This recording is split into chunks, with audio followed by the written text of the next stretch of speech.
기도를 위한 빌립보서 오늘은 2장 5절부터 8절을 먼저 읽어주시기 바랍니다.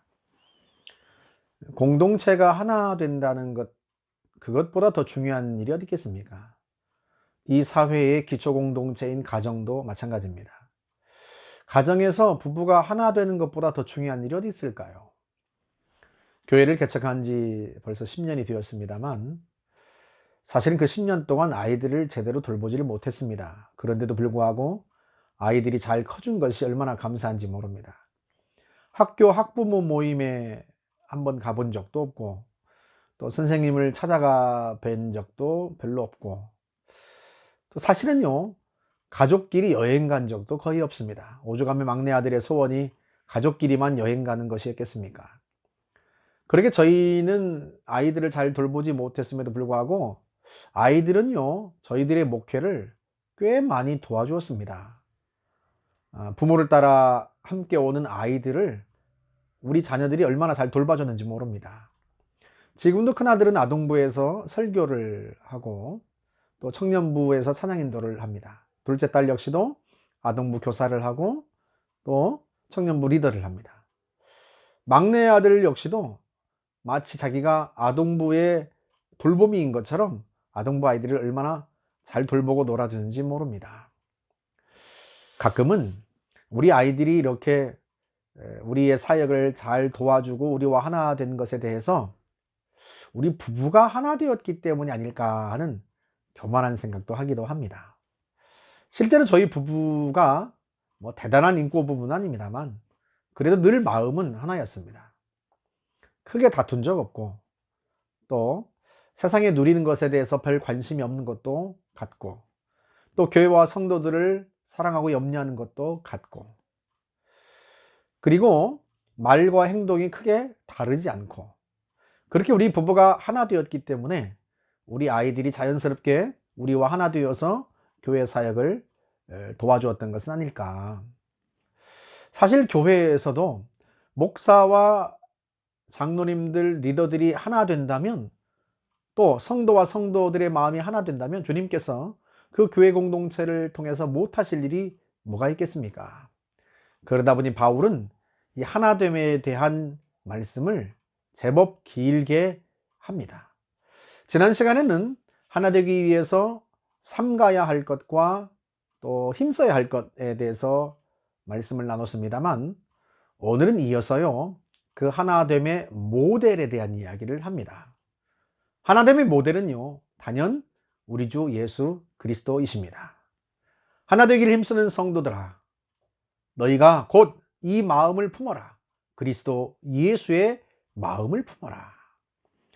그리고 이어서 바울은 예수님께서 어떻게 성부 하나님과 하나가 되었는지 그리고 하나 되어서 이루신 일이 무엇인지를 이야기합니다.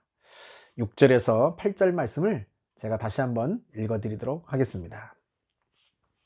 그는 근본 하나님의 본체시나 하나님과 동등됨을 취할 것으로 여기지 아니하시고 오히려 자기를 비워 종의 형체를 가지사 사람들과 같이 되셨고 사람의 모양으로 나타나사 자기를 낮추시고 죽기까지 복종하셨으니 곧 십자가에 죽으심이라.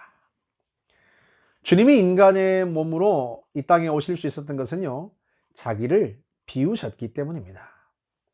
사실 우리 주님은 성부 하나님과 본질이 동일한 하나님이십니다. 인간의 이성으로는 이해하기 어려운 신비입니다만 성부 하나님과 성자 예수님과 성령 하나님은 동일한 한 분 하나님이십니다. 한 분이면서 동시에 세 분이시고 세 분이면서 동시에 한 분 하나님이십니다. 그럼에도 불구하고 예수님은 자기를 다 비우셨습니다.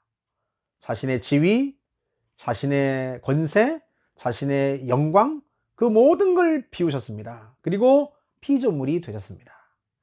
예수님은 자신을 철저히 낮추신 거예요. 요한복음 5장에서 예수님은 성부 하나님과의 관계에 대해서 말씀을 하시는데 여러 차례 자신은 성부 하나님의 뜻에 전적으로 복종한다고 말씀을 하셨습니다. 한 구절 말씀을 드리면 요한복음 5장 19절 말씀, 아들이 아버지께서 하시는 일을 보지 않고는 아무것도 스스로 할 수 없나니 아버지께서 행하시는 그것을 아들도 그와 같이 행하느니라. 우리는 기회만 되면 내 것을 주장하려고 합니다. 내 생각, 내 의지, 내 뜻을 주장하려고 하고요. 심지어는 내 공로를 드러내고 싶어 합니다. 그런데 우리 주님은요, 철저히 자신을 비우셨습니다. 심지어 성부 하나님의 뜻을 따라서 비천하리만큼 낮아지셨습니다.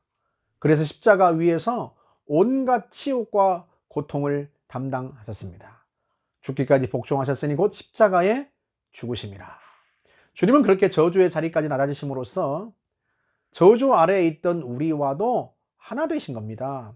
그렇게 우리가 예수 안에서 하나 되어서 예수와 함께 십자가에 매달리고 예수 안에서 주님과 함께 부활하게 된 것입니다. 그 결과 어떤 일이 벌어졌는가? 요한복음 14장 19절에서 20절을 읽어드리면, 조금 있으면 세상은 다시 나를 보지 못할 것이로되 너희는 나를 보리니 이는 내가 살아있고 너희도 살아있겠습니다. 주님께서 부활에 대해서 예고하시는 거죠. 그 다음 절이 중요합니다. 그날에는 내가 아버지 안에, 너희가 내 안에, 내가 너희 안에 있는 것을 너희가 알리라. 주님은 비움을 통해서 성부 하나님의 뜻과도 하나 되셨을 뿐만 아니라 철저히 낮아지심을 통해서도 우리와 하나 되셔서 우리가 예수 안에서 하나님과 하나 되게 하셨습니다. 그렇게 해서 우리에게 구원의 은총이 임하게 된 것입니다. 사랑하는 여러분, 우리 주님이 가지 않으신 길은 우리도 가지 맙시다. 우리 안에서 나 자신을 높이려는 마음이 들 때마다 즉각 지체하지 말고 그 마음을 분리수거 합시다. 주님이 가지 않으신 길은 우리도 가서는 안 됩니다.